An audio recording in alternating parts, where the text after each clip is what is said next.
جی تو اسرائیل اور حماس کے بیچ جنگ کا آغاز ہوئے آج 6 دن گزر چکے ہیں۔ ہفتے کا دن تھا جب اسرائیلی اپنا ایک تہوار منا رہے تھے جس کا نام تھا دی جوائے آف تورا۔ اس دن ان کا ماننا ہے کہ توریت جو ان کی کتاب ہے وہ نازل ہوئی تھی، اس دن کو یہ منا رہے تھے۔ اس دن یہ ناچتے اور گاتے ہیں جب حماس نے، جو کہ فلسطین کی ایک پولیٹیکل پارٹی ہے، اس نے حملہ کیا۔ 20 منٹ میں 5000 کے قریب میزائل فائر کیے جس کے نتیجے میں متعدد زخمی ہوئے یہودی اور بہت سارے ہلاک ہوئے۔ اس کے بعد اسرائیل نے بھی کہا کہ اب ہم فلسطین یعنی ہم غزہ کے اوپر حملہ کریں گے اور ہم جو ہے وہ اس کا بدلہ لیں گے۔ بہت سال بعد، تقریباً 28 سال بعد غزہ کی پٹی جو ہے وہ اکھاڑ دی گئی ہے اور فلسطینی آخرکار اس جگہ پہنچنے میں کامیاب ہو گئے جہاں پر جو ان کا گھر تھا، جہاں پر اسرائیلیوں کی وجہ سے نہیں جا پا رہے تھے۔ طوفان الاقصی نام سے اس وار کو نام دیا ہے حماس نے، اور حماس کے لیڈر اسماعیل ہنیہ نے یہ بات کی تھی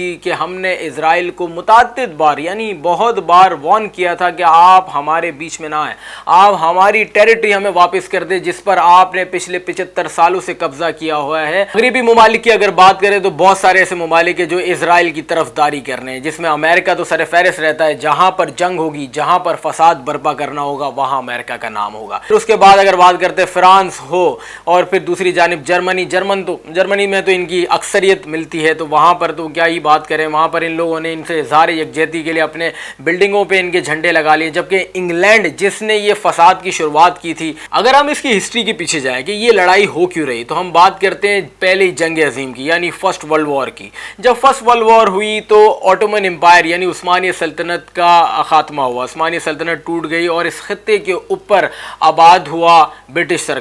سرکار نے اس کے اوپر قبضہ کر لیا، اور اس کے بعد جو 55% علاقہ ہے وہ یہودیوں کو دے دیا اور 45% علاقہ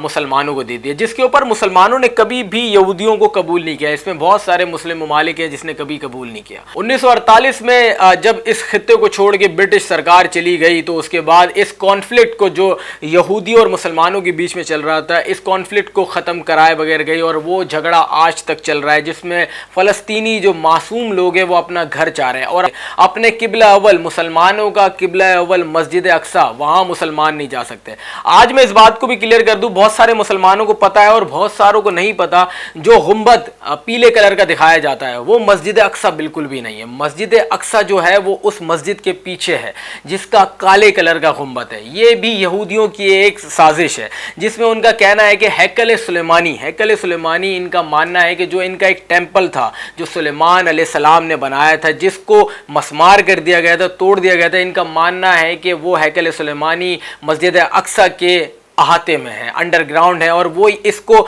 بنانا چاہ رہے ہیں، بیسمنٹ میں ہے۔ وہ ان کا ایسا ماننا ہے کہ وہ ہیکل سلیمانی کو ہم ایک اور بار بنائیں گے۔ دوسرا ان کا ٹیمپل یروشلم تھا جس کے اندر بہت ساری قتل و غارت ہوئی، بہت لوگوں کا قتل ہوا۔ اس کے بعد ان کا یہ ٹیمپل بھی تباہ ہو گیا، صرف وہ ایک دیوار بچی ہے جہاں پر یہ یہودی اپنا سر پیٹتے ہیں، ماتم کرتے ہیں۔ اب یہ اپنا تیسرا ٹیمپل مسجد اقصی میں بنانے کی کوشش کر رہے ہیں جس کا نام ہیکل سلیمانی ہے، جس کے نقشے تیار کر لیے گئے ہیں، باقاعدہ ایک سازش کے تحت یہ بنایا جا رہا ہے۔ اور جب اگر یہ خدا نخواستہ بنانے میں کامیاب بھی ہوئے تو مسلمانوں کو کہیں گے کہ دیکھیں ہم نے مسجد اقصی تو قائم رکھی ہے، ہم نے تو ہیکل سلیمانی جو ہے وہ کہیں اور نکالا ہے اور یہ ٹیمپل کہیں اور بنایا ہے، لیکن حالانکہ یہ ایسا ہے نہیں۔ جس کا یہ بتا رہے ہیں وہ مسجد اقصی نہیں، وہ مسجد ہے، مسلمانوں کی تاریخ کا حصہ ہے، لیکن اصل جو مسجد اقصی ہے اس کا گنبد کالا ہے۔ یہ یہودیوں کی ایک سازش کی جا رہی ہے۔ ان کا ماننا تھا کہ یہ اللہ نے ہم سے وعدہ کیا تھا کہ ہمیں دنیا کی حکمرانی ملے گی، ہم دنیا میں حکومت کریں گے، لیکن قرآن میں یہ واضح کر کے بتایا ہے کہ ہم نے ان سے وعدہ ضرور کیا تھا لیکن ان کے اچھے اعمال کے اوپر وعدہ کیا تھا، لیکن جہاں ان لوگوں نے بے شرمی اور بے غیرتی کرنا شروع کی وہاں ہم نے ان سے حکومت لے لی۔ اس طریقے سے یہ معاملہ چلتا آ رہا ہے۔ اب یہودی چاہ رہے ہیں کہ ہم ایک بار پھر سے اس دنیا کے اوپر قابض ہو جائیں۔ ان کا ماننا ہے کہ جو ان کا تھرڈ ٹیمپل ہے وہ ان کا مسیحا جو آئے گا وہ بنائے گا، اور جو ہیکل سلیمانی ہے وہ مسجد اقصی میں آباد ہے۔ تو یہ جھگڑا